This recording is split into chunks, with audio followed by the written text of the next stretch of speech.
So ito yung fix natin.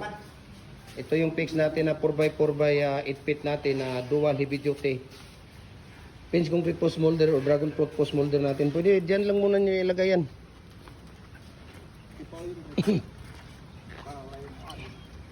Ayan. So yan po ay isang one set po yan, no, na dragon fruit post or pinch concrete post molder natin na dual heavy duty po siya. Okay. So dito nga, oh, ang dami natin dito ng stock, oh. Ano, mga molder natin. Oh, ang dami natin mga molder. May hollow blocks pa tayo, oh, may RCPC pipe culvert pa tayo dito. Ayan. Yan yung dual natin. Meron pa tayong shoes dito, 36, 24, 28. So, ayan, diba? Kita niyo naman yan. Ayan, patong na ninyo. Tapos yung nandoon, yung tae, kunin nyo muna yan, oh. Baga maapakan nyo ng, ng aso.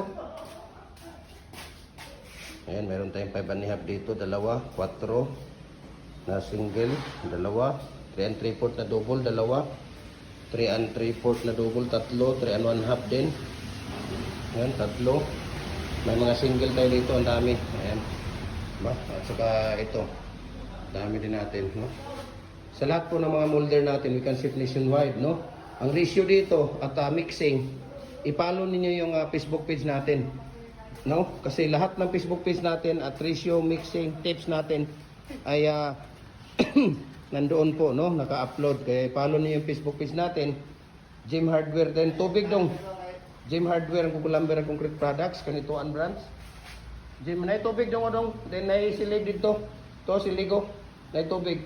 Jim Hardware, Kukulamber Concrete Products, Manulang Brands, Jim Hardware, Kukulamber Concrete Products, Kanituan Brands, Triple A and F Kukulamber, ang ating personal Facebook account, Felix Tan Pagikan Jr., ang ating Instagram, Felix_Pagikan 2000, at saka yung ating YouTube channel, Jim Hardware, Kukulamber Concrete Products, at saka yung ating TikTok, Jim Hardware at Cagayan de Oro at Jim Hardware or Felix Tan Pagikan Jr., no?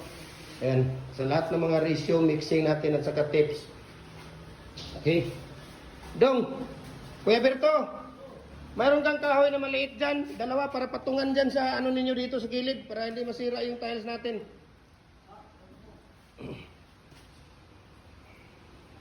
So, punta tayo dito. Nandito yung... Dupre! Kuha na lagi ni Dong. Na may silig dong, oh. Ito yung silig ba? Kuha nito. Ito, tukugo. Ito na, tukugo. Lagi kay matumba ninyo na diri na sa kuan. Matumba na siya diri na dala sa sulod. Toy kuno tubig. So ito po yung dual natin, no. Ayan, so mayroong 5 seat diyan at dadalhin doon yan sa kabila. Ayan, dadalhin yan doon sa kabila at doon natin ilalagay ito. So ayan, dinadala na nila dito yung ano natin. Yung molder natin. So, isang linya lang yan dyan, ha? Isang linya lang siya dyan. Huwag masyado idikit doon para maka ano pa tayo. Sige. Ayan, si Kuya Berto, ang hari ng Jim Hardware ng Bulwa Brands. Si Jopre naman ay hari ng ano to, Kanituan Brands. Batang X. Ito mga Batang X ng Kanituan at saka Bulwa Brands. Batang X. Si Kuya Jopre ang Batang X ng Kanituan. Si Kuya Berto ang Batang X ng Jim Hardware Bulwa Brands. Grabe, oh. Batang X. Uy, Kuya. Si Linda daw nanawag dun sa ko gabi, nga makigbalik daw sa imuha kay ang gugma daw niya sa imuha na grabe daw ang gugma.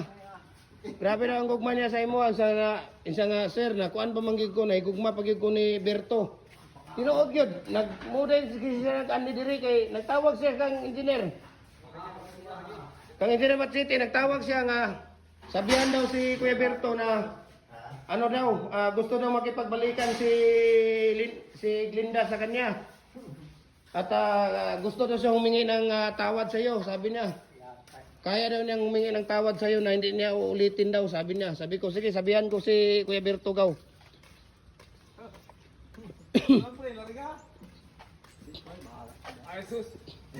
Buka tagay mo dia. Betul lah.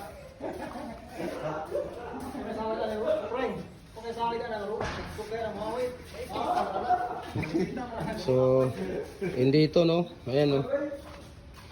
Si Kuya Berto kasi, naghiwalay sila ng kanyang live-in partner. Mga 3 months na. Tapos, ngayon gustong pumunta dito, bumalik dito sa building para humingi daw ng tawad sa kay Kuya Berto at mahal na mahal pa daw niya si Kuya Berto.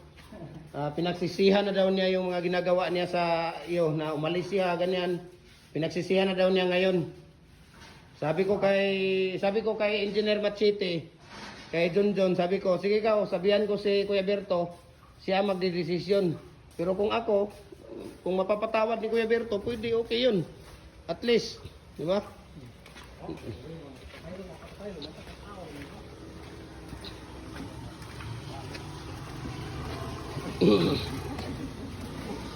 Kuya, yung mga maliliit na dito kuya, yung mga PVC, lahat kuya, doon na yan ha. Tapos itong mga molding kuya na hindi pa ginamit, iwan lang dyan ha. Yung mga molding na hindi pa nagamit, yung mga ano lang lahat. Oh, kana mga cup, itong mga ano, yung mga ano lang. Pero itong double paring at saka mga ano na hindi na magagamit ha. Pero yung hindi pa nagamit kuya, ano niyo sa isang lagayan ha. Ano niyo sa isang lagayan, kagaya dito. Ito, nandito may mga wall angle dito. Isama niyo yung wall angle lahat sa isang lagayan. Ayan, mayroon tayong lock ring dito ng 24 inches. At saka top ring. Mayroon tayong shoes dito ng 24. Ayan, 36 inches na shoes. 12 na shoes dito. Sige, kunin nyo pa doon. Ayan, marami tayong mga hollow blocks molder dito. Ayan, yung RCPC 5 culvert natin na 24 inches. Tapos 12 inches, 10 inches, 8 at saka 6 inches dito. Heavy duty natin na mga dual na molder natin. Ayan. Kitang-kita nyo naman yan.